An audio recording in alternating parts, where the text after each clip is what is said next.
কবিতা আসলে বললে সম্ভবত আহ আমাদের সঙ্গীত সামাজিক অঞ্চলের সঙ্গীত কিছু শ্রমিক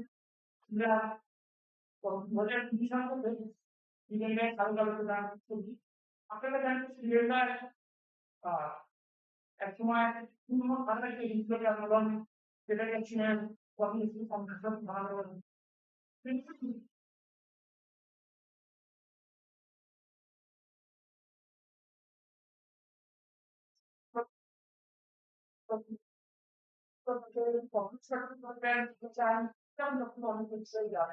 এবং আর্থিক সালে কলকাতা নিয়ে আসেন বাংলাদেশ কেন্দ্র এবং সহবাগ অধিকায় এবং তার কমিউনিস্ট আস্তে শ্রমিক আন্দোলন তারপরে কলকাতা কর্পোরেশনের তিনি প্রধানের শ্রমিক আন্দোলনের অংশ করতে তারপর সেখান থেকে যখন তারপরে সেই আন্দোলনের সম্বন্ধে Captain চিন্তাভাবনা হিসেবে অনুসারে চলে এসব এবং আমি অনেক প্রায় যে সেরা সেরা ব্র্যাকেটে মাস্টার প্রাক্তন কিভাবে তারা জান যার সমস্যা সেটা That is slow again. Where I have the mass similar to the target or organization of the yeah, that's really that is something similar. And another one to the show shape and so more time than she had one sound.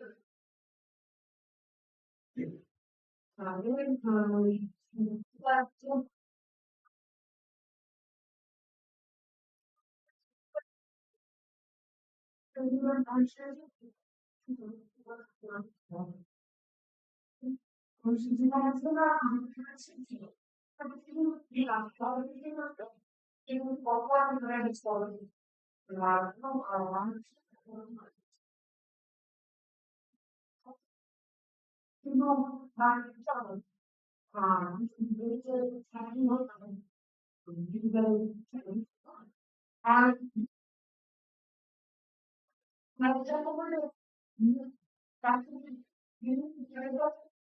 in our transfer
সবকিছু তো এইসব করতে গিয়ে দেখেছি শিল্প করে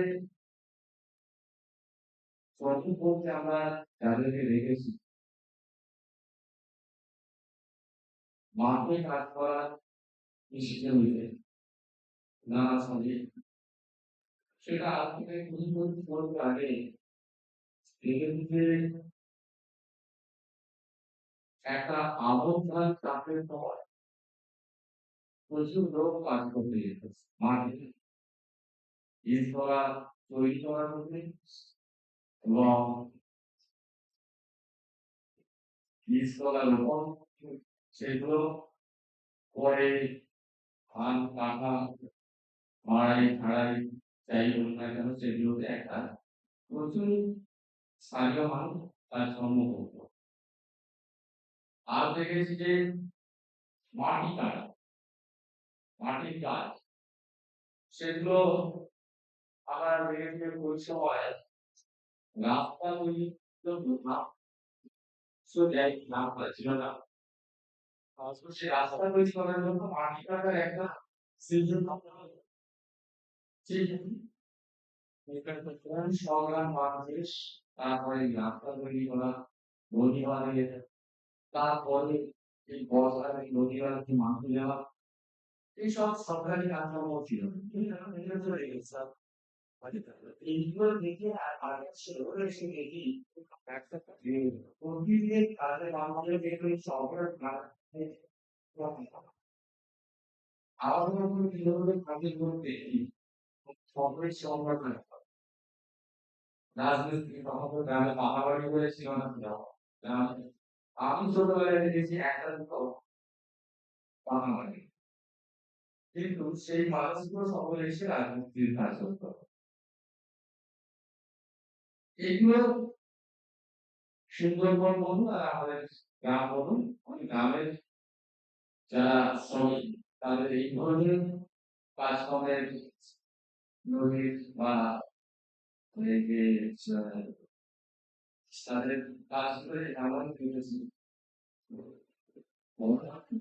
তখন ধীরে ধীরে যে শহরের সাথে আমাদের যোগাযোগ রয়েছে তখন সেই গ্রাম থেকে বহু মানুষ প্রতিদিন আছে শহরে কাজ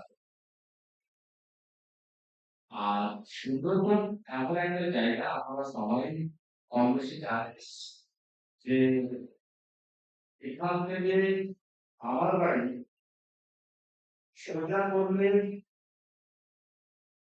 60 থেকে 65 কিলোমিটার হবে কিন্তু বাপন হাইওয়ে দিয়ে ঘুরে আসতে 87 কিলোমিটার আর এই 60-65 কিলোমিটার যে সময় লাগতো 4 থেকে 4.5 ঘন্টা মানে যেদিকে লাগতো আসতেও খবর পায় না এবং সুন্দরবনের সব দ্বীপগুলোর সঙ্গে যোগাযোগ ব্যবস্থা কিন্তু এমন আর সেখানে কাজ বা প্রতিদিনের কাজ বা কাজ করে রোজগার করার যে বিষয়টা সেটা কিন্তু খুবই সামান্য ছিল ফলে মানুষের একটা আর্থিক অভাব অনটন লেগেই থাকতো কিন্তু সে সময় কিন্তু অল্প সংখ্যক মানুষ বাইরে কাজ করতে যেত এটা কিন্তু আমরা জানতাম না খুব কম জানি অনেকদিন একটা মানুষকে দেখি অনেকদিন এক লক্ষ্যকে দেখি দেখা যাচ্ছে যে সবার পরে তার সঙ্গে দেখা কোথায় ছিলে তোমাকে এতদিন তো দেখে তখন সে বলে যে হাওড়াতে ছিলাম হুগলিতে গেছিলাম ধান কাটার কাজে বা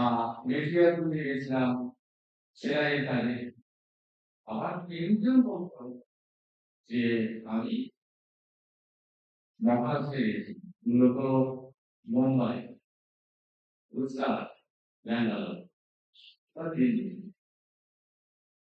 কিন্তু আজকে যে বিষয়টা নিয়ে আমার বলার মতো একটু জানা বোঝা তৈরি হয়েছে আমার মধ্যে সেটা হচ্ছে পরিচয় সঙ্গীত সুন্দরবন এটা সম্পর্কে আমার কোনো ধারণা ছিল না শুধু পন্ডিত হওয়ার প্রতিষ্ঠিতের আগে যখন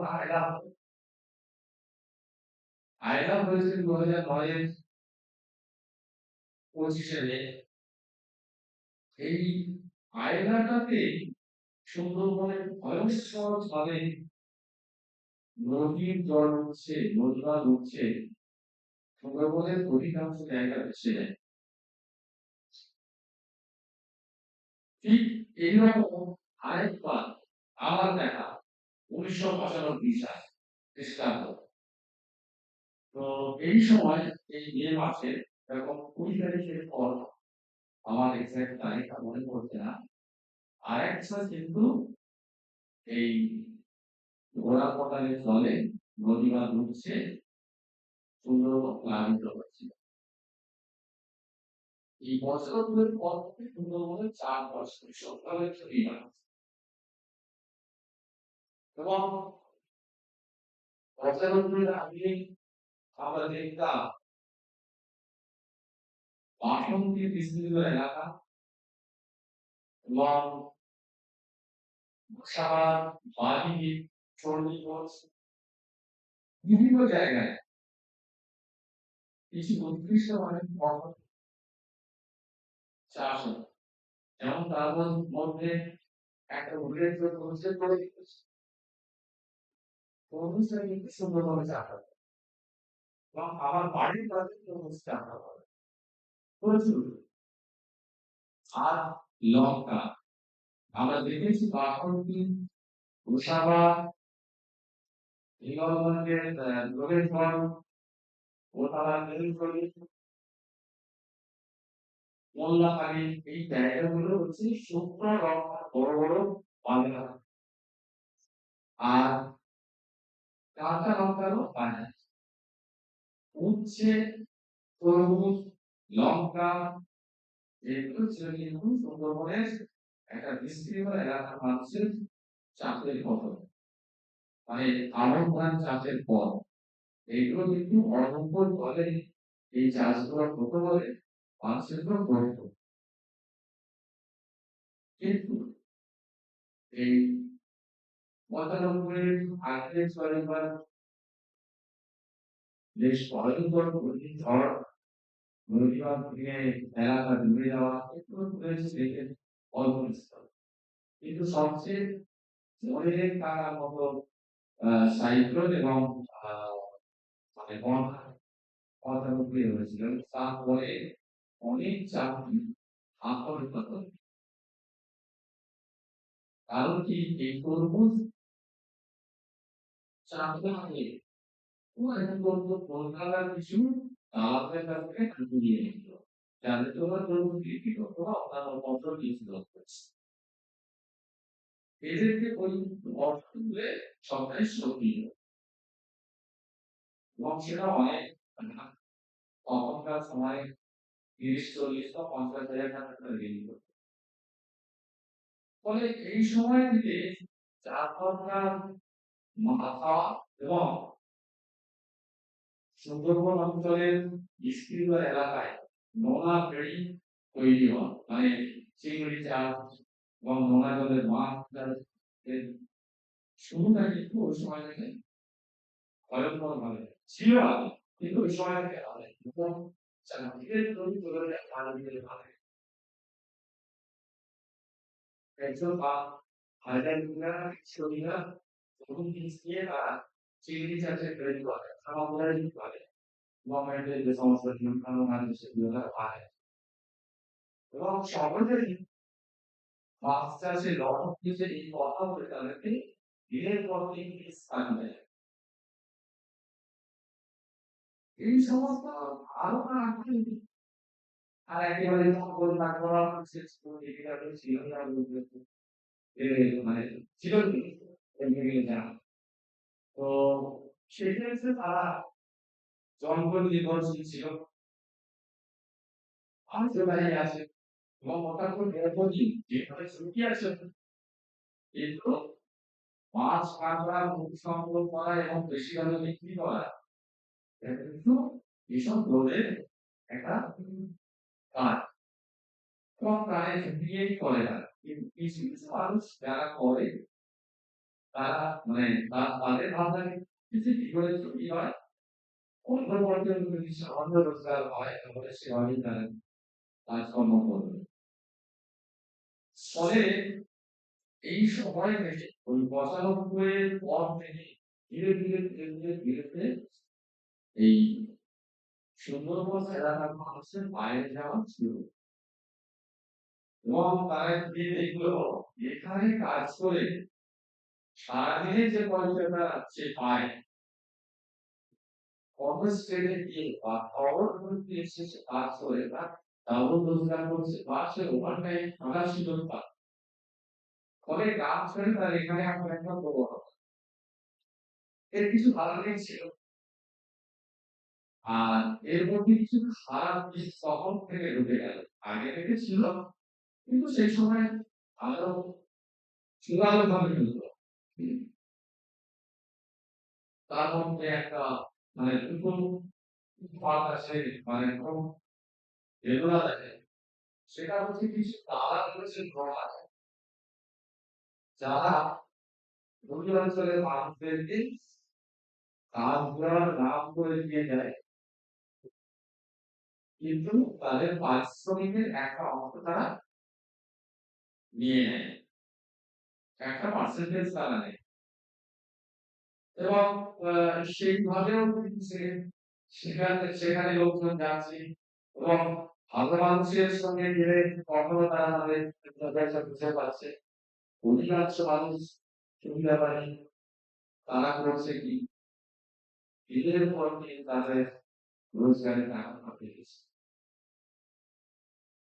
শুধু তাই নয়, এটাকে রেগুলার করে দিয়েছে। একটা আমরা এবং সম্পত্তি ছবি পৃথিবীর সর্বত্র আছে। কারণ আমাদের পশ্চিমবঙ্গের বিভিন্ন এলাকাতেও সেটা সক্রিয়। তার মধ্যে আমাদের এই 24 সক্রিয়। ঠিক আছে, মানব মাথায় এটা নিয়ে আগেই মনে চলে কাজ করে আমি ফেলছি, কাজ করতে চাইলে এখানে কাজ করা যায়।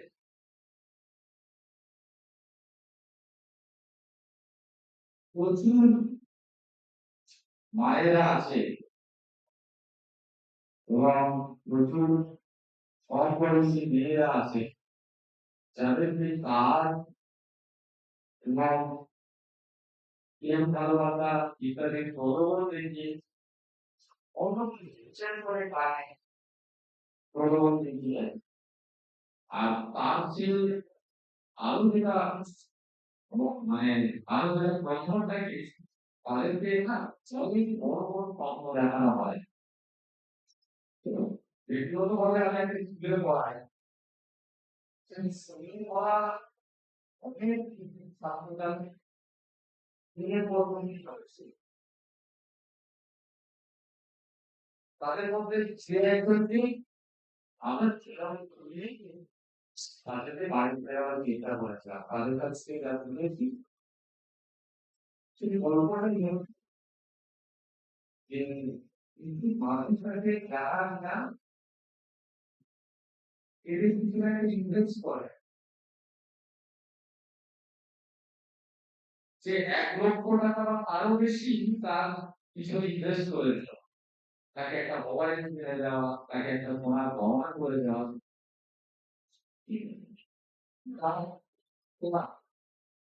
আপনার তৈরি করে দেওয়া অনেক আমি সেদিনও সেইগুলো থেকে আমরা ভিন্ন বিষয় করে পরিচয় ছবি যাদেরকে আমরা বলছি তাদের পরে আমরা পরিচয় ছবি করে জেনেছি ঘুরেছি পরে এটা ছিল অনেক বাইরে ছিল। তো তার একটা বড় কারণ হচ্ছে এটা। আর আবহাওয়া পরিবর্তন তো রয়েছে, মানে আমি খুব ছোটবেলায় এত কখনো এগুলো করে অনুভূতি করিনি, এখন যেটা পাচ্ছি এবং হঠাৎ করে যে ঝড় বৃষ্টি, হঠাৎ করে যে ভয়ঙ্কর সাইক্লোন, আমার দেখা সবচেয়ে বড় ঝড় একটা ছোটবেলা হয়েছিল 1988 সালে, সেটা ছোট। আরেকটা দেখলাম 2020 নেভানো, সেটা হচ্ছে আলফা। বাকিগুলো আমাদের দিকে কম গেছে। তো এইটাতে একটা বিষয় হয়ে গেছে পরিযায়ী শ্রমিক যে এটা একটা বিষয় হয়ে যাওয়ার ফলে এটা অনেক ভালো দিক হয়তো অনেকে লক্ষ্য করবে, কিন্তু আমাদের এলাকার যে সমস্ত শ্রমিক তারা হয়তো কাজ পাচ্ছে না তাই যাচ্ছে, কিন্তু তাদেরও কিছু ছোটখাটো ত্রুটি আছে। যেমন বলি, আজকাল আর কেউ মানে ডেলি লেবার হিসেবে কাজ করতে চায়, মাঠে ঘাটে যে কোনো জায়গায় কোনো ভাবে কাজ করতে চায় না। আজ সকালে একজন বলছিল ধান কাটার জন্য লোক পাওয়া যায় না। যাদেরকে বলছে তারা বলছে যে হ্যাঁ দিতে পারি, কিন্তু সে সকাল 8টায় যাবে, 12টায় চলে আসবে, কিন্তু তাকে 500 টাকা রোজ দিতে হবে। এইটা কিন্তু সারা দিনের কাজ হওয়া উচিত বলে আমার ভাষায়। আগে আমরা দেখেছি আমার বাবা মূলত আমাদের জমি ছিল, আমরা দেখেছি যে ওরা হয়ে গেল আমাদের বাড়িতে বেলার দিকে পাঁচটা ভাত নিয়ে যেতাম তাদের জন্য, দুপুরে রান্না করার ভাত নিয়ে যেতাম, সন্ধ্যাবেলা তারা এসে বাড়ির উঠোনে ধানের দানা দেওয়া সেগুলো নানা কাজ থাকে সেগুলো করে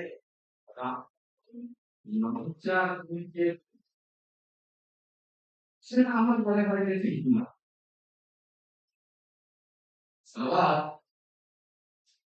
যারা কাজের লোক তারা যদি বলে যে কাজ করবো না, সেটাও কিন্তু একেবারে ঠিক। তাদের কাছে আমি এখন দেখছি যে পরিশ্রম না করে কিভাবে তবু অনেক টাকা রোজগার করা যায়। তো আগে যেগুলো বলছিলাম সেগুলো কিছু বছর আগে হওয়া, সেই সময় হয়তো তাদের অসুবিধা ছিল না, রোজগার কম হতো, কিন্তু আমার তো মনে হয় এটা যথেষ্ট পারে মানুষের কাজ করার মানসিকতাটা নষ্ট হয়ে যায়। সেটা নানা কারণ আছে। তো যাই হোক, তো এই মানুষগুলো আমি যাদের কথা বলছি সুন্দরবন থেকে নারী পুরুষ সবাই এবং কম বয়সী ছেলে মেয়েরা সবাই কিন্তু কাজ করার জন্য বাইরে যাচ্ছে, কেউ মাস মাইনে থাকে, কেউ প্রতিদিনের মানে ডেইলি লেবার হিসাবে যাচ্ছে।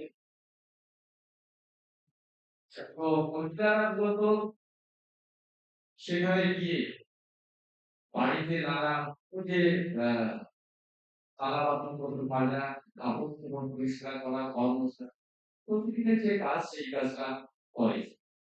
অনেকে এখান থেকে প্রচুর লেবার চায়, রোড কনস্ট্রাকশন, বিল্ডিং কনস্ট্রাকশন এগুলো কাজ করার জন্য তাদের রান্না বান্নার কাজের জন্য অনেকে চায়। এছাড়া কিছু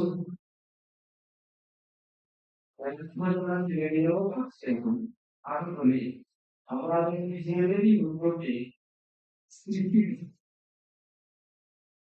কতগুলো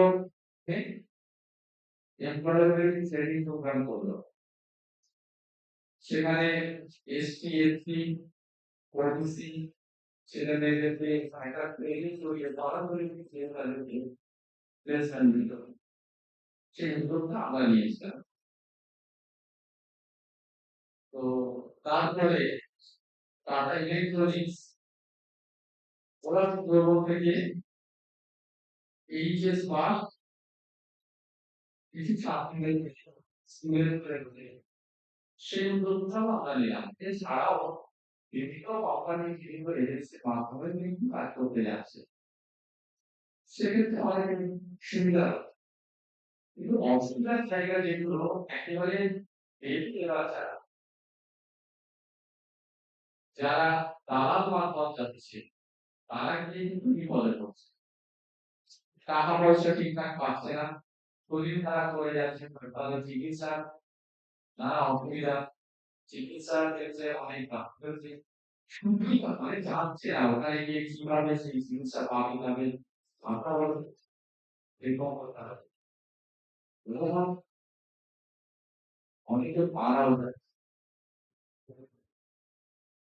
হঠাৎ করে, তারপরে শরীরে জল পাগল হয়ে যাচ্ছে, তারপরে হসপিটালে যেতে যেতে কাজে সে কমে গেছে, কোনো কারণ মনে আছে। এই যেমন কলেজে আগে দেখবেন যে পড়া দিচ্ছে ও হায়দ্রাবাদে কাজ করে, একদিন বড় তারপরে দিন হসপিটালে নিয়ে গেছে, চিকিৎসা করে ছেড়ে দিল। তারপরে আবার বিকালের দিকে শরীর খারাপ হলো, ডাক্তার বলে পারে। এই ধরনের ঘটনা কিন্তু প্রায়ই ঘটছে।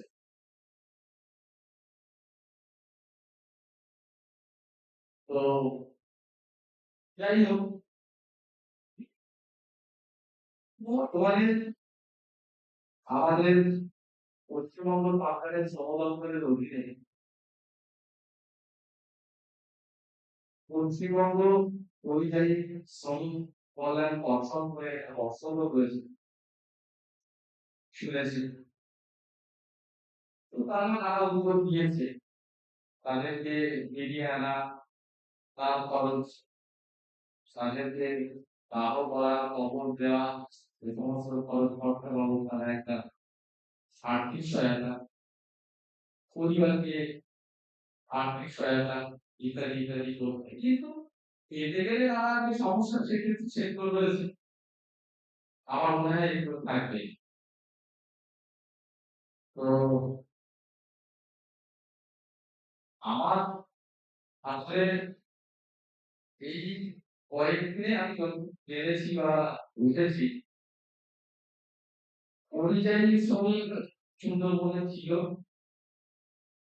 ধীরে ধীরে ধীরে ধীরে সেটার সংখ্যা বেড়েছে হাজার পর থেকে। কোভিডের পরে সবচেয়ে বেশি, আর আমরা বুঝলাম কখন, তখন লকডাউন হয়ে গেল। আর সেই পানি বাড়ি ফেরার যে যন্ত্রণা, সেটা দেখে তারপরে সরকার তারা উদ্যোগ নিয়েছে, অনেক মানুষের চেতনা ফিরেছে, নানা মানুষ, নানা সংগঠন, নানা সংস্থা নানা ভাবে তাদের পাশে থাকার চেষ্টা করেছে। তো এই সবটা শুধু পরিযায়ী শ্রমিক, তাদের সমস্যা বা তাদের ভালো দিক মন্দ দিক এটা নয়, পরিযায়ী শ্রমিকদের সঙ্গে তাদের সেবা, এলাকার মানুষ, এলাকার মানুষের কাজকর্ম ইত্যাদি সব কিছু জড়িয়ে আছে। তো আমার মনে হয় আজকে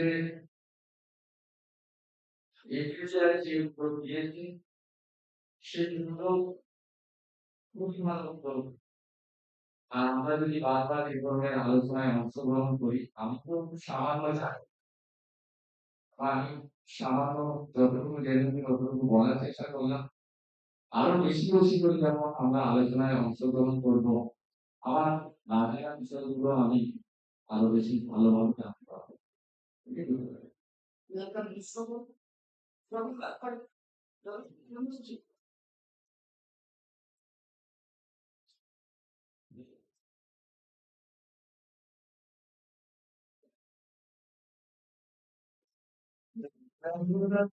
আমার মাধ্যমিক বা ছিল তখন জনতার সঙ্গে কথা বলতে গিয়ে আমি এটা বলেছিলাম, হ্যাঁ, ওই সাতপল্লী আমাদের বাসকের ছেলেটি, ও যখন ওখানে মারা গেল, তখন নিরানন্দার সঙ্গে যখন কথা হচ্ছিল সেই সম্পর্কে বলতে গিয়ে, সেটা হচ্ছে ওরা অ্যাকচুয়ালি খুবই আমরা যাদেরকে এখানে বলি, ওরা ওখানে গিয়ে সব রকমের যেগুলো সংগ্রহ করে, নানাভাবে সংগ্রহ করে, সেগুলো বাছাই করে এবং সেগুলো সেখানে যারা বড় বড় ব্যবসা করে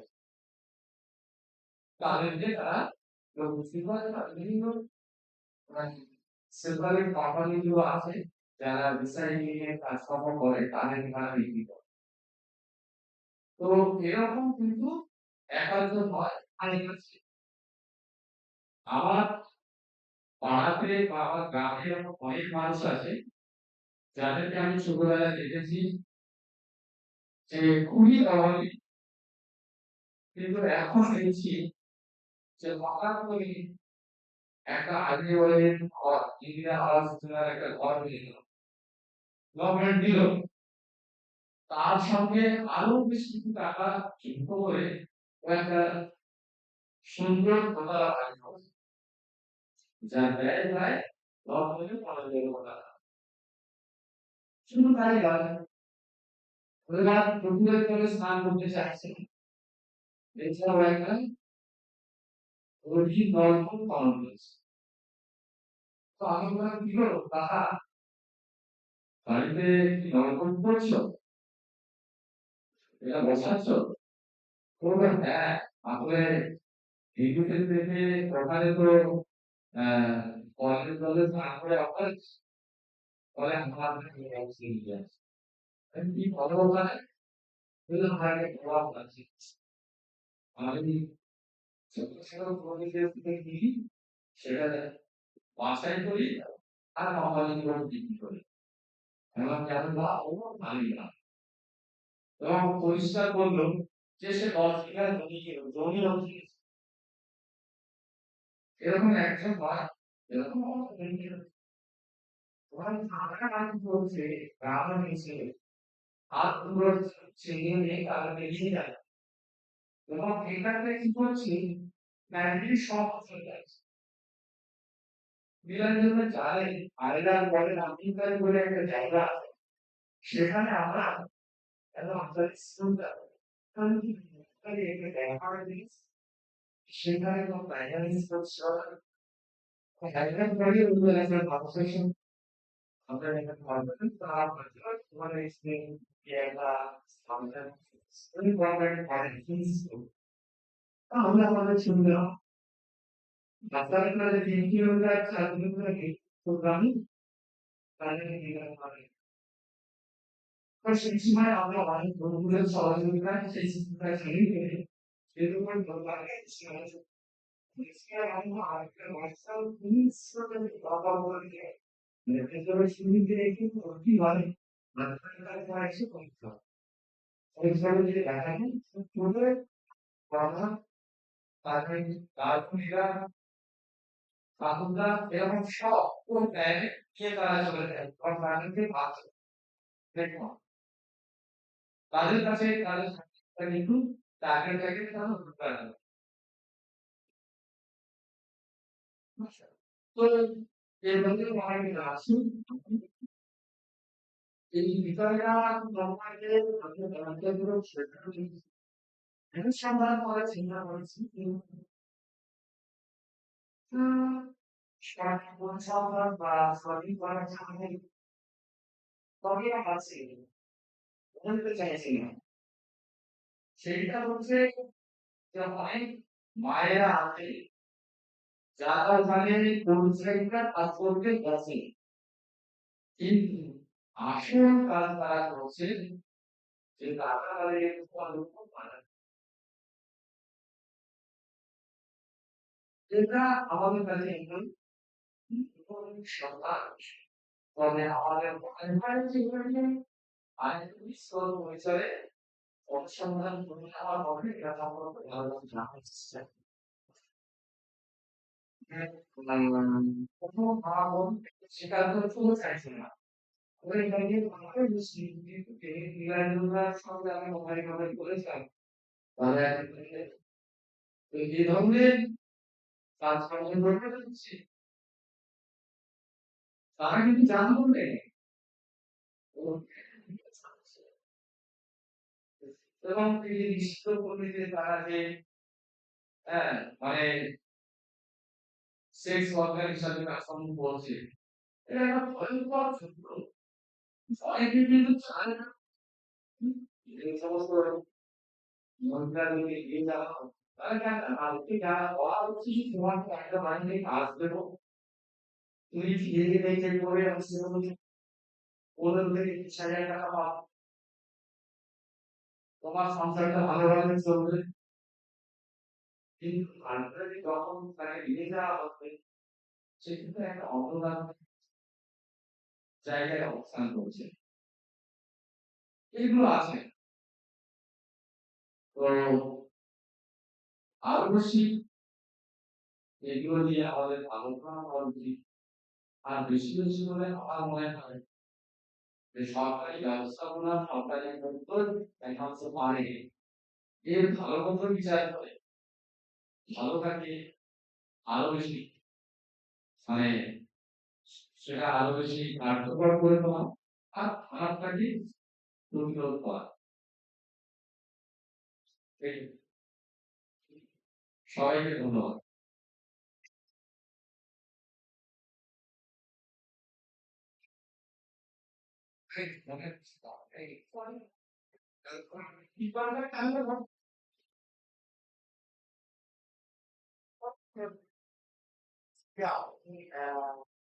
একটা বিষয় বলতে আর আছে তাহলে পরিবারের সঙ্গে করছি তা হচ্ছে আর আরেকটা বললেন যে একটা বিষয় আপনি রাখেন এটা হচ্ছে স্বামীর মালিক স্বামীর মালিকদের আমরা বাড়িতে যে এক প্যাকেটে দিচ্ছি আমরা যা তার অর্থনৈতিক অবস্থা যা পারিবারিক অবস্থা দেখেছি সেটার সাথে আপনার এই কথাটা মিলছে না কারণ তাদের যে অর্থনৈতিক অবস্থা খুবই দুরবস্থা যাকে বলে সেটা বুঝছি এই বিষয়টা একটু যদি মানে আপনার অভিজ্ঞতা বলে এটা আমরা প্র্যাকটিস করতে যা দেখেছি না আমি বলি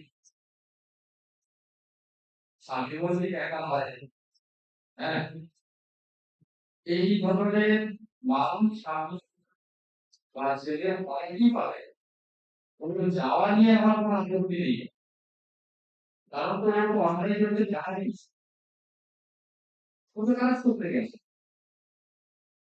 সেটা নিয়ে আমার কিছু বলার নেই।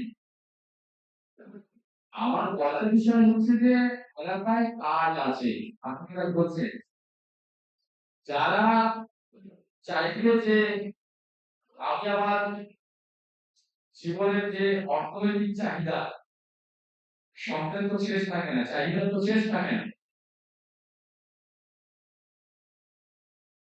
তো যারা মনে করছে যে আমার আরো চাই আরো চাই এই যে একটা স্বপ্ন বা সাধনা আমি মানে কি তার যে একটা চাওয়া পাওয়া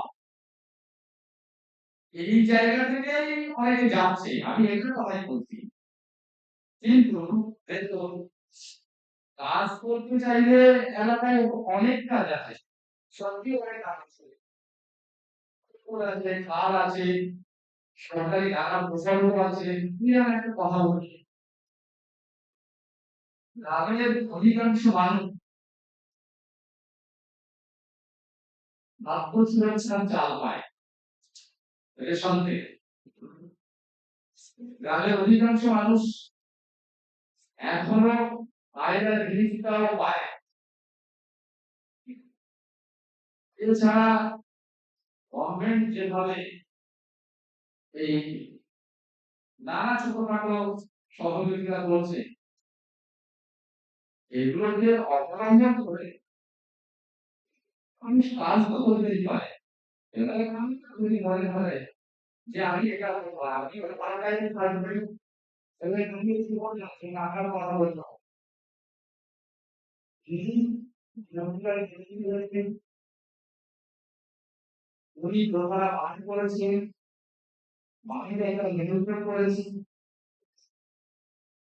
এখন ওনার ছেলে মেয়েদেরকে স্কুলে পড়াচ্ছেন তাদেরকে বাড়িতে লোক ডেকে নিয়েছেন টিউশন দিয়েছেন এটা সঙ্গে আমার মানে আমি জানি যে স্বামী বলতে নেই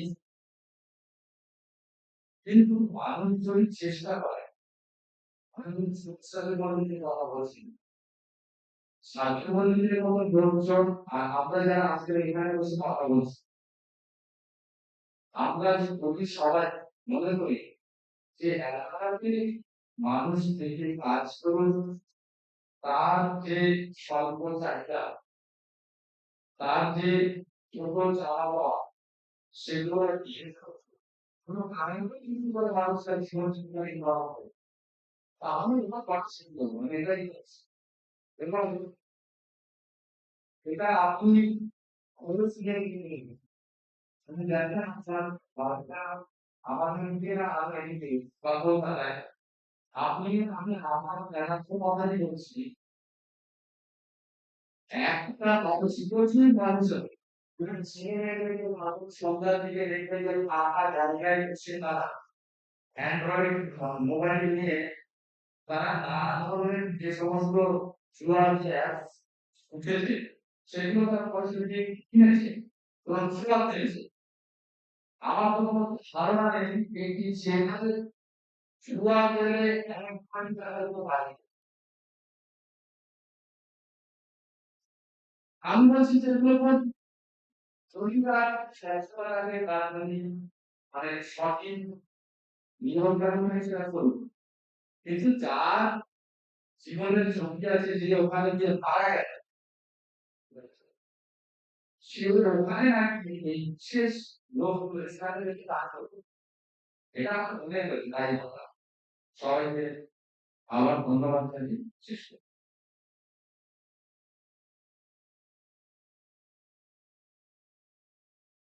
সরকারি নিয়োগ আমরা এবার করার জন্য এখন আমাদের অসংখ্য কিভাবে রোগের বিশেষজ্ঞ কাজ করলাম আর কোন সময় আমরা এই ছেলেগুলো ধীরে ধীরে বিষয়গুলি বলবো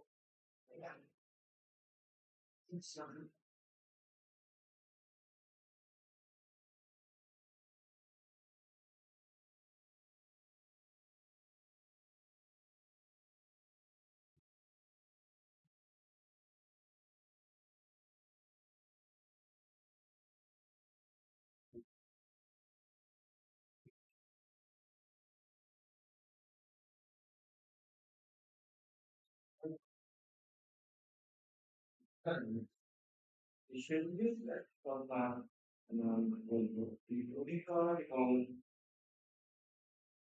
আহ, অধিকার এবং তার যেটাকে আমরা বলি রিয়েলাইজেশন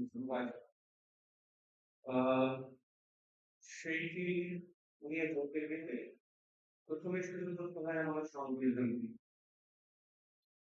সংবিধানে আমরা জানি 15/19 সেখানে জানানোর সব বলা আছে। ভারতবর্ষের যে কোনো জায়গায় আমি গিয়ে ট্রান্সলেটর কাজ করতে পারি। কোনো কিছুই বাংলা হওয়ার কথা নয়। দ্বিতীয়ত যেখানে আমাদের সেখানে বলা আছে যে আমার জন্ম অনেক কিছু কোনো কিছু ডিসক্রিমিনেশন ফরেন তার মধ্যে জন্মস্থানটা আছে প্লেস অফ বার্থ আছে। অর্থাৎ তার কোনো একটা জায়গায় জন্মেছে বলে ভারতবর্ষে আরেক জায়গায় কেউ আমাকে ডিসক্রিমিনেট করতে পারে। সুতরাং অধিকারের কথা যদি বলি তাহলে সমস্ত যেগুলো নাগরিকদের প্রাপ্য সেই অধিকারগুলো সবই পরিযায়ী শ্রমিকদের প্রাপ্য। সেটা সংবিধানে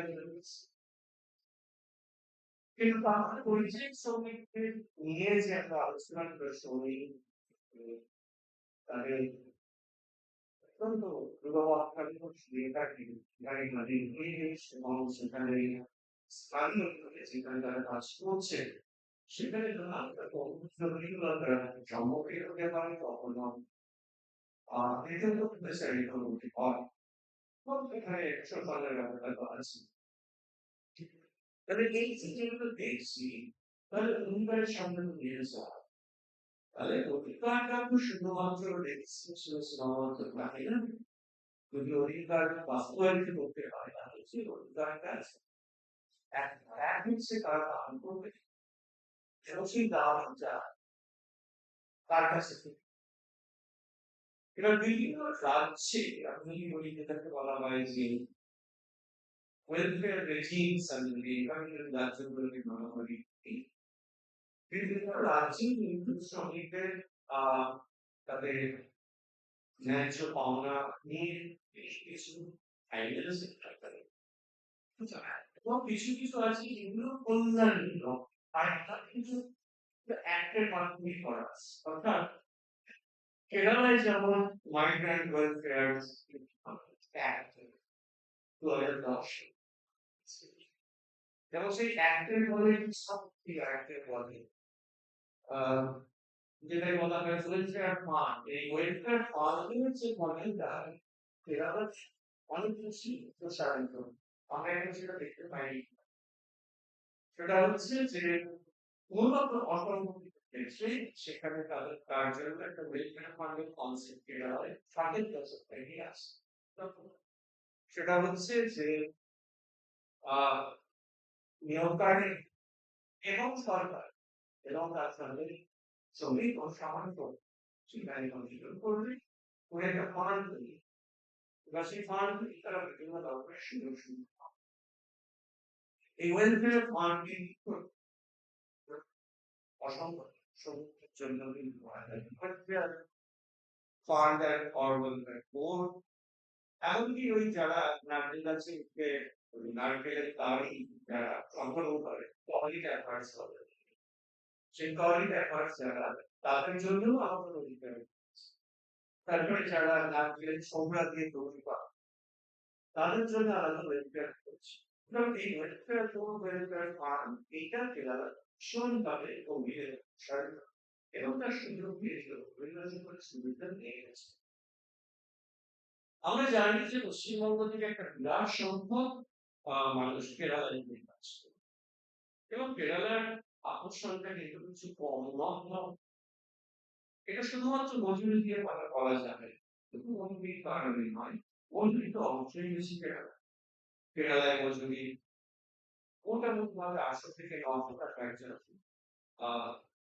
ক্যাজুয়াল লেবার রেট যেটা এখানে আমাদের বেশিরভাগ জায়গায় আগে ছিল বেশি পাই না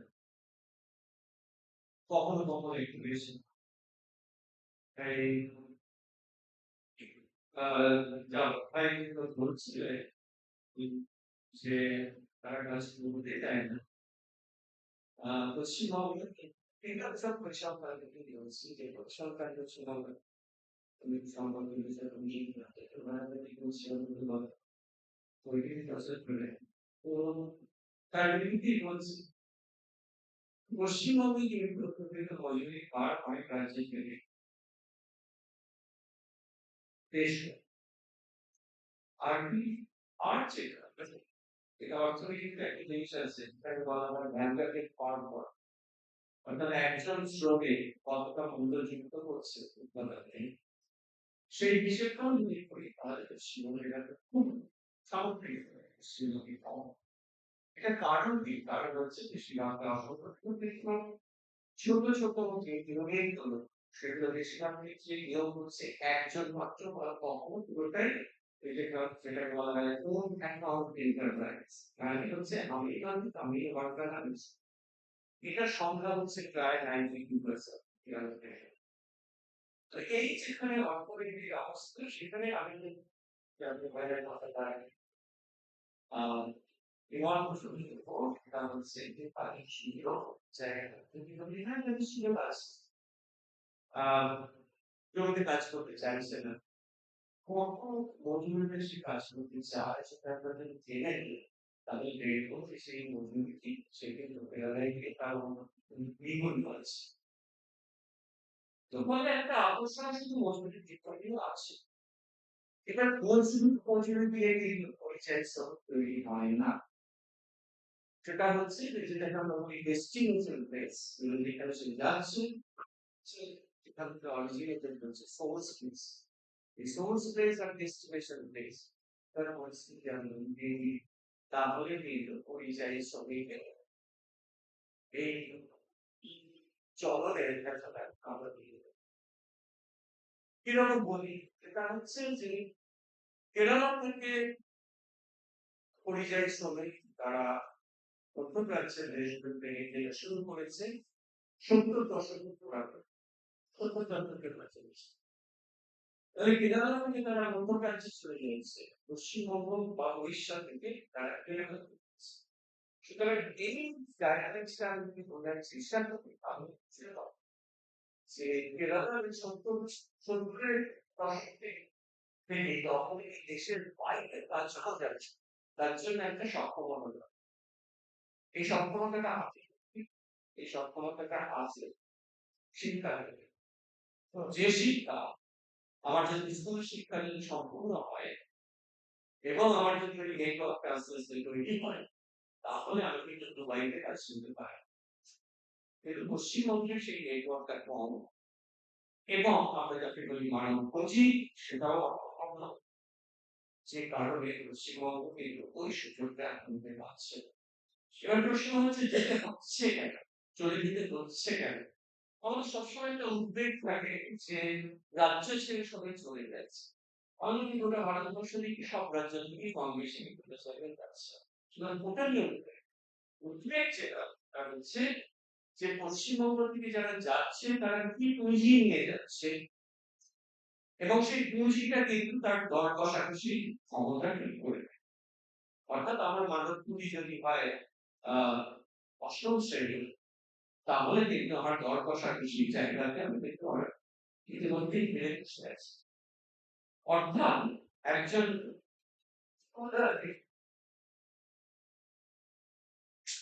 একজন মানুষ তিনি যদি আহ দুবাই যান সেখানে কিন্তু তিনি যে যেভাবে যে রিটার্নটা পেতে পারেন সেটা কিন্তু একজন বিহারি কিন্তু ডিজাইন করতে পারবে। আর ঝাড়খণ্ডে একজন পারবে। এরকম বাংলা বলছি এটা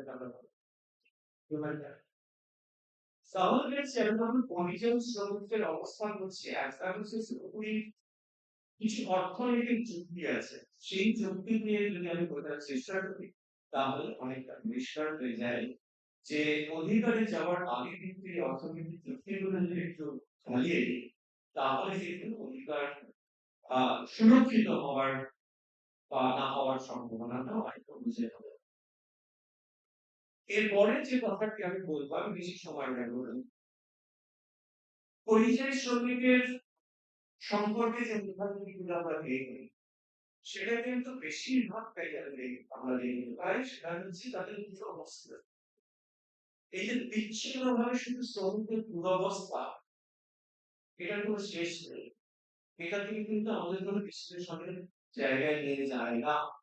বলে সেটা হচ্ছে যে যেকোনো আলোচনার মধ্যে কিন্তু শ্রমিকের দুরবস্থাটাই একমাত্র জায়গা যেটা হচ্ছে কিন্তু আপনি এড়িয়ে আসতে যে সম্ভাবনাটা সেইটা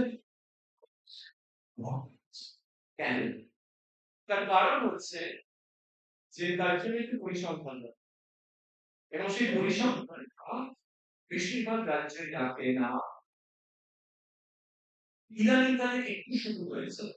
মনে রাখবেন যে পরিযায়ী শ্রমিক নিয়ে কথাবার্তা শুরু হয়েছে তার একটু একেবারে বিশ্ব মানবতা যদি বলেন পরিযায়ী শ্রমিক নিয়ে বিশ্ব মানবতা শুরু হয়েছে কোভিডের সময়।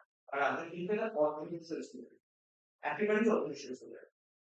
কেরালায় বাঙালিরা কাজ করতে যাচ্ছে অনেকদিন। আমি কেরালায় 2004 সাল পর্যন্ত ছিলাম। 96 থেকে 2008 বছর ছিলাম। তখনই কিন্তু অনেক বাঙালি শ্রমিক আশেপাশে ছিল।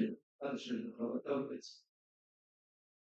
সেখানে আমাদের ধারণা হয়েছে মোটামুটি ভাবে 90% এই কেরালায় যাওয়া আবশ্যক চিন্তা করছিল। তার আগে কিন্তু 70 সাল চলে গেছে। তাহলে তো প্রথমে কেরালা তো বেড়াতে হবে। তামিলনাড়ু না। তামিলনাড়ু থেকে এবং আমি যখন আসি সেখানে 1996 থেকে 2004 তখন কিন্তু হিস্ট্রি বলা কিন্তু তামিলনাড়ু। কোন বাঙালি হিস্ট্রি বলা অর্থাৎ কিছু কিছু ম্যানুয়াল ওয়ার্ড আছে যেগুলো বেশিরভাগ রাজ্যে কিন্তু ওই স্থানীয় মানুষরা করতে চায় না বলে অন্য জায়গায় সেটা হয়। এটা কেরালায় শুরু করে গেছে তখন। সময়ের সঙ্গে সঙ্গে তামিলনাড়ু যেভাবে হয়েছে তারপরে এখন কিন্তু তামিলনাড়ু থেকে খুব বেশি কেরালায় যাচ্ছে ওই ম্যানুয়াল কাজটা করা উচিত। ফলে এখন সেটা রিপ্লেস করছে 90 দশকে সেটা রিপ্লেস করছে আমাদের পশ্চিমবঙ্গ, উড়িষ্যা, ঝাড়খণ্ড, আসাম। তার মধ্যে পশ্চিমবঙ্গের সংখ্যা যদি বলি কতগুলো এস্টিমেট করা হয়েছে রাফলি আমি বলি কেরালায় যত পরিযায়ী শ্রমিক আছে তার 20% হচ্ছে কৃষক, যেটা সবচেয়ে বেশি। এরপরে কৃষি 12, তো এইরকম সব। তো 20%ই কিন্তু পশ্চিমবঙ্গ। এখানে যেটা বলার কথা সেটা হচ্ছে যে যে কোনো শ্রমিক যারা কেরালায় কাজ করছে তাদেরকে মজুরি ছাড়া আর কিছু আমরা জিজ্ঞেস করি না। যদি জিজ্ঞেস করেন জানতে পারবে যে সেখানে পরিযায়ী শ্রমিকদের জন্য একটি স্বাস্থ্য কার্ড দেওয়া হয়। সেই কার্ড নিয়ে তারা সরকারি হাসপাতালে গেলে তাদের সমস্ত কিছু ফ্রি হয়ে যায়। অর্থাৎ পরিযায়ী শ্রমিককে তার ডেস্টিনেশনে অধিকারগুলো দিতে গেলে সেই রাজ্যতে দিতে হয়। এবার সেই রাজ্য যদি না দেয় সেখানে কিন্তু আমাদের প্রশ্নটা হচ্ছে সেই অধিকারটাকে এনশিওর করিস, নিশ্চিত করুন। এই অধিকারটার একটা লড়াই চাই। সেই লড়াইটা মাঝে মাঝে বিভক্ত হয় কিন্তু সাধারণত পরিযায়ী শ্রমিকদের লড়াইয়ে ওইভাবে কখনো সংঘবদ্ধ ভাবে লড়াই হয় না, কারণ তাদের সমস্যা আছে সংঘবদ্ধ করার। তো এই হচ্ছে মোটামুটি চিত্রটা। অধিকার কিন্তু আন্দোলনে অধিকারটা লড়াই থেকে আসে এবং সেই অধিকারের লড়াইটা পরিযায়ী শ্রমিকদের জন্য স্থানীয় যেসব ট্রেড ইউনিয়ন আছে তারা সাধারণত লড়ে না। আবার বলি কেরালার কথা। কেরালাতে যদি একজন পরিযায়ী শ্রমিক যদি কেরালাতে কাজ করতে করতে মারা যায়, সমস্ত কাগজ সেটা ডেডলাইন এটাই। আজকে ঝাড়খণ্ডের একজন শ্রমিক যদি পশ্চিমবঙ্গে মারা যায়, এটাই হয় কি এইভাবে প্রচুর ঝাড়খণ্ডের মানুষ আছে, পশ্চিমবঙ্গের এইভাবে ঝাড়খণ্ডের মানুষ তার অবস্থানের কিছু আনে, কেউ তাদের বাচ্চাদের নিয়ে চলে আসে। সেই বাচ্চাগুলো কিন্তু তাদের ইউনিভার্সিটিতে ভর্তি করানো সম্ভব হয় না, কারণ সেখানে বাংলা মাধ্যমের স্কুল করা যায় না। কেরালাতে যে বাঙালিরা যাচ্ছে তারা পরিবার নিয়ে যাচ্ছিল, কিন্তু ওড়িশার অনেকে কিন্তু কেরালা পরিবার নিয়ে যাচ্ছে। এবার সেই পরিবার শিশু সহ যাচ্ছে না, কেন যাচ্ছে? ওই শিশুটি গেল, সেখানে কিছু কিছু যেটা আমাদের এনজিও আছে তার সঙ্গে সরকার হাত মিলায়, হাত মিলিয়ে তারা যেটা করতে পেরেছে সেটা হচ্ছে যে ওড়িয়া ভাষী কিছু ভলান্টিয়ার তারা সংগ্রহ করেছে, করে সেই বাচ্চাগুলোর তারা দুভাষী প্রভাষী ভূমিকা নিচ্ছে এই বাচ্চাদের এবং বাচ্চাদেরকে স্টুডেন্ট দেবে স্বচ্ছন্দ বোধ করেছে। এটাতেই হচ্ছে সরকার এবং অসরকারের একটা যোগাযোগের মাধ্যমে। সরকারের একটা ভবিষ্যৎটা আছে তাদেরকে সরকার কি করে করছে? আমরা জানি কেরালার একটা ইতিহাস আছে, সেখানে রিসেন্টলি ৫ বছর আমরা সরকার বদলেছিল এবং সেখানে একটা সিভিল সোসাইটির একটা বড় ভূমিকা আছে, যেখানে হইচই রাজনীতি একটা আছে এবং সেই হইচইটা কিন্তু ঠিক আমাদের মতো টেলিভিশন চ্যানেলের মতো বেশি নয় এবং সেই হইচইটা যথার্থ অর্থেই হচ্ছে এবং সেটাকে মমতা হোসেন বলেছেন পাবলিক অ্যাকশন। পাবলিক অ্যাকশনের যে কালচারটা সেটা কিন্তু কেরালা থেকেই তিনি অবজার্ভ করেছেন, উনি তার যত তত্ত্বায়ন করেছেন সেখানে তিনি অর্থাৎ সেখানে যদি একটা প্রাইমারি হেলথ সেন্টার যদি না চলে, সেখানে যদি আপনাদের অভাব হয় হইচই অনেকেরই সেটা করছেন। এই যে হইচইয়ের ভয়েস, এই যে ভয়েসের যে রাজনীতিটা, এইটা খারাপ দিকে, কিন্তু এটা কিন্তু তাদের সংস্কৃতির মধ্যে কিন্তু উন্নয়ন এবং তার সঙ্গে ভয়েসের কণ্ঠস্বর, এটা কেরালায় উন্নয়নের মধ্যে রাজনীতির মধ্যে থাকে আছে। আমি যখন বিশ্ববিদ্যালয়ে একেবারে গিয়ে কারণ হচ্ছে যে পরিযায়ী শ্রমিকদের কথা বলতে গেছে এরা এই হলো। শেষে আরেকটা কথা বলি ওই বেশি সময় নিয়ে ফেলেছি। শেষে আরেকটা কথা অতি সম্প্রতি উড়িষ্যা থেকে কিন্তু ছিল ঠিক আছে। এই খবরগুলো তো আমরা রাখি না ওই জন্য আমরা মনে করি সবাই পশ্চিমবঙ্গ থেকে ঘুরে গেল সবাই বাড়িছে না উড়িষ্যা থেকে যাচ্ছে যাচ্ছে আসাম থেকে যাচ্ছে আর উড়িষ্যা থেকে দু রকম যাচ্ছে একটা হচ্ছে কোস্টাল এরিয়া পাঞ্জাব ওইসব জায়গায় যাচ্ছে আর একটা অংশ যাচ্ছে সেটা হচ্ছে ওই কেরিতে কালাহান্ডি মালগির যে কালিগাছ ছিল অত্যন্ত দরিদ্র জায়গা ছিল এখন একটু ভালো হয়েছে সেখান থেকে একটা অংশ মনে রাখবেন এটা খুব দরিদ্র জায়গা থেকে কিন্তু দেশ পায় না মাইগ্রেশন কিন্তু খুব দরিদ্র জায়গা থেকে পায় না কালাহান্ডি মোলাঙ্গিরে ওরা একটু না খেয়ে দিকে মরে যাচ্ছে ওরা কখনো কিন্তু মাইগ্রেট করতে পারেনি কেন না মাইগ্রেশনের জন্য একটা সম্ভাবনা নাই টাকা দেয় ট্রেনে চাকরি নেয় আমাদের বেরোনোর পর এক্সাম থেকে বেরোনোর পর শুরু করে যেরকম প্রার্থনা করি না আমি কিন্তু পরবর্তীকালে তাদের আমরা যখন একটু সংস্থান করেছি তখন তারা কিন্তু মাইগ্রেট হয়ে চলেছে সুতরাং মাইগ্রেশন মানে কিন্তু খারাপ ব্যাপার কিন্তু মনে করার কোনো কারণ নেই যখন সংরক্ষণের শিক্ষার্থীরা ছিল তারা যেরকম পারবে যে সংস্থা ছিল কিন্তু যখন তারা একটু বেটার হলো তখন তারা কিন্তু মাইগ্রেট হতে এটা হচ্ছে কালাহার বিকল্প আর বাচ্চাদের কিন্তু সমৃদ্ধ অঞ্চল সেখান থেকে মাইগ্রেট করে কিন্তু তারা একটু বেটার হয় মানুষ বুঝে একটু বেশি এই ঘটনাটি এরকম করে গুজরাটে যাচ্ছে এবার গুজরাটে গিয়ে দেখা গেল গুজরাটের যাচ্ছিল যারা তারা তৈরি আদিবাসী এই সম্প্রদায় তারপর আস্তে আস্তে গুজরাটের সুযোগটা নিতে শুরু করলো উচ্চ বর্ণের মানুষরা তারা মাইগ্রেট হচ্ছে তারা নিতে শুরু করলো আবার তারাই সুরাটে গিয়ে দেখা হলো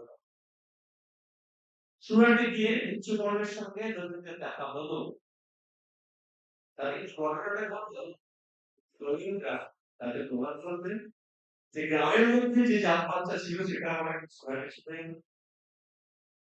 তারা সেখান থেকে আস্তে আস্তে সত্য শুরু করলেন কেরালায় গিয়ে আস্তে আস্তে শুরু করলেন তারা করলেন উড়িষ্যার দলিতরা কেরালায় গিয়ে তারা সুতরাং এটা মনে রাখতে হবে যে মাইগ্রেশন বা পরিযায়ী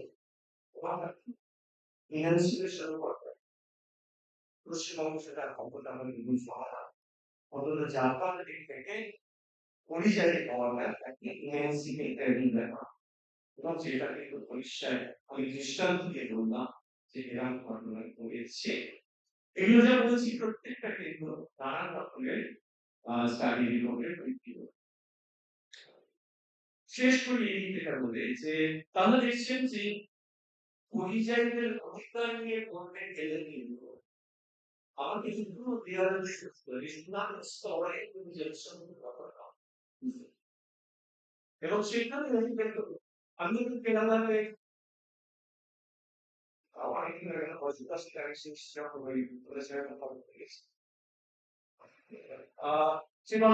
সেখানে ওরা সকালবেলা ওই রাস্তায় সকালবেলা ওই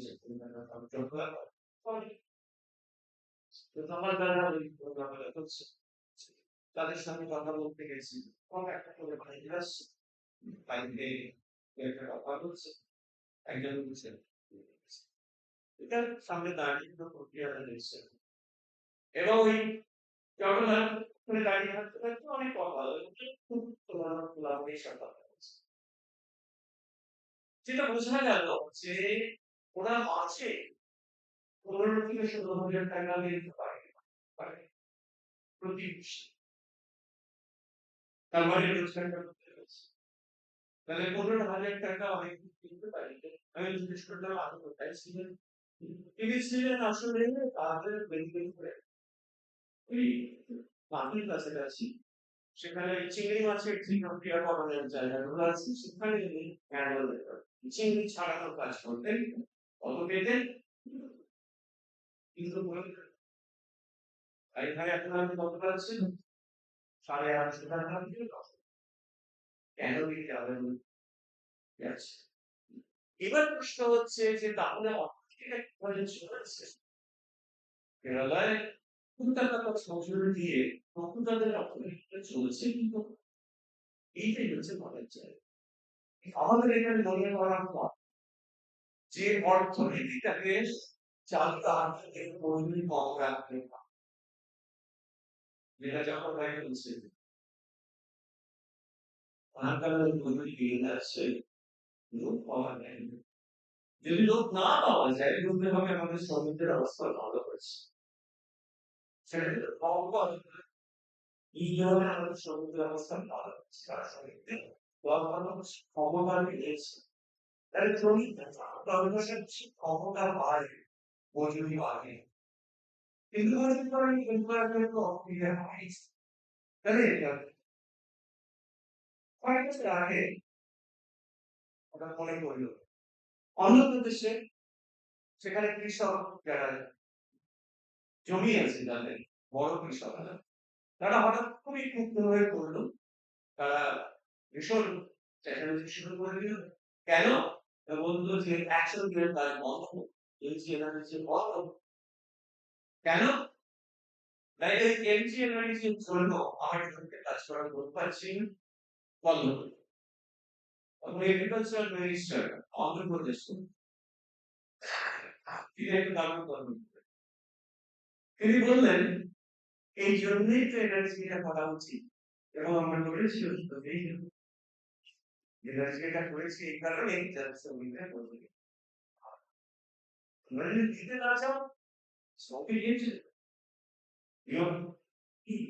কিন্তু ওদের মজুরিটা বাড়ছে এটা দেখে এটা এনার্জি চেঞ্জ হয়েছে।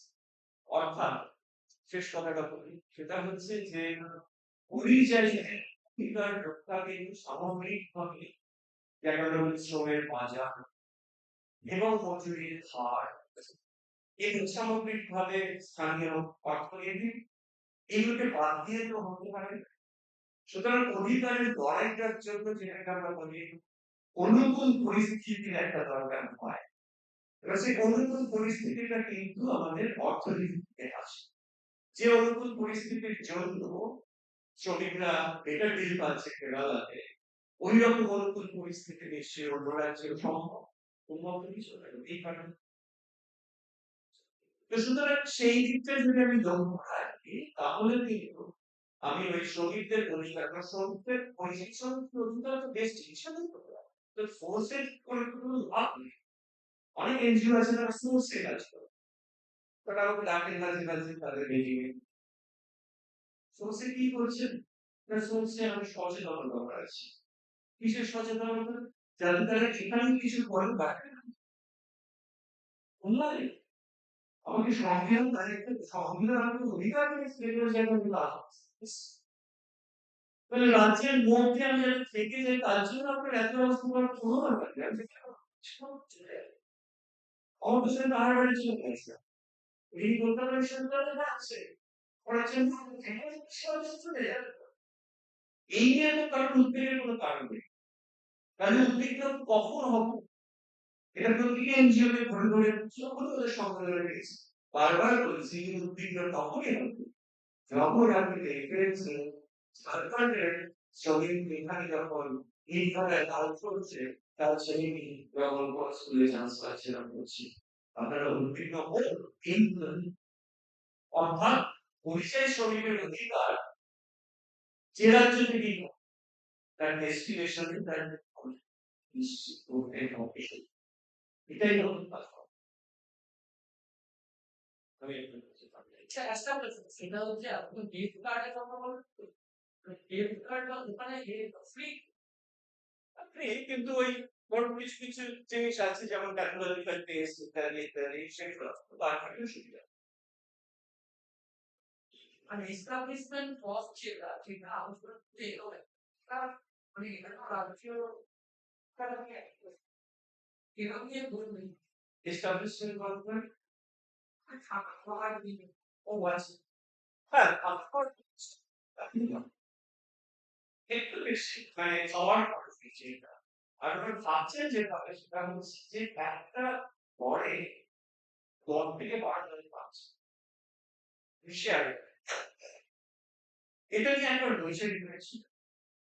এরা হলো মানুষজন হইচই করেছে। যে ওদেরকে এত খারাপ অবস্থায় থাকতে খারাপ অবস্থা নয় না মাস গান ধীরে ধীরে খুব ভালো আছে। করে করে একটু রান্নাঘরে গিয়ে ওখানে মাছ কিনে আনে করছিলেন স্যার। কিন্তু দরজা একটা কাজে আছে একটা দিকে গ্যাস। খারাপ অবস্থা তা নয়। ডক্টর সাইকেল করে গিয়ে কিন্তু তার সত্ত্বেও কিন্তু এটা নিয়ে একটা প্রশ্ন উঠছিল এবং সেখানে বলা হচ্ছিল যে এমপ্লয়াররা কেন এগুলো দিচ্ছে না তাদের শেল্টারটা জানা এমপ্লয়াররা তাদের শেল্টারটা দেখছে না কেন এবং শেল্টার মনে রাখবেন পরিযায়ী শ্রমিকদের শেল্টারের অধিকারটা কিন্তু সব থেকে মহামূল্য। আমি গেলাম এবার আমি চিনব না একটা উপায় একটা লিখে বার করলাম বিষয় আপনার কোনো সাহায্য নেই কিছুই নেই সম্ভব খুব কঠিন বিষয় করে সুতরাং শেল্টারের যে সাপোর্ট এইটার দাবি আছে যে কিভাবে সরকারকে করার চেষ্টা করছে। তো এই মানে আমি বলতে চাইছি যে এটা তো অ্যাক্সিডেন্ট বলে কিছু হয়নি সেটা তো আপেক্ষিক হয়তো এটা খুব ভালো সম্ভব এটা হচ্ছে যে আপনার যদি দেখি যে এটা তেমন কিছু আছে যেটা কিন্তু জানি এই ভাবনাটা এই যে ওয়েলফেয়ার ফান্ড মাইগ্রেন্ট ওয়ার্কারদের জন্য ওয়েলফেয়ার ফান্ড আর ঘটনা হচ্ছে হ্যাঁ গত ১০-১২ বছর ধরে তারা ওনার দেওয়ার জন্য ওইখানে শ্রমিকদের সেটা বলা হয় আমি জানি তাহলে অনেক শ্রমিক হচ্ছে সমস্যা এটাও হবে এইটা তো আরো এটা হচ্ছে রাষ্ট্র হরিয়ানার সব জায়গাতে একটা গায়ক পেয়েছিল সেটা তো ইংলিশ কাজ করেছে এবং সেভাবে এদের যে তপকতা যে অবস্থা শ্রমিক চেতনা শ্রমিকরা সম্প্রদায় চেতনা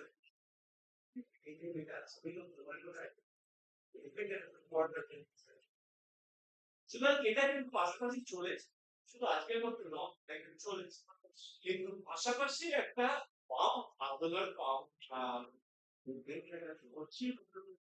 সেই জোরের জায়গা থেকে একটা এখানে জায়গার মতো এক ধরনের জায়গা আছে এখন সেই পরিষেবা ওই নেগোশিয়েট করা ডিজাইন করা এই জিনিসগুলো চলতে মানে ওনারা কিছু ঠিক শর্ট সেই জায়গাতে আপনি কি বলছেন যে এটা মনে হচ্ছে যে আমি অনেক এটা ছিল একবার বলছিলেন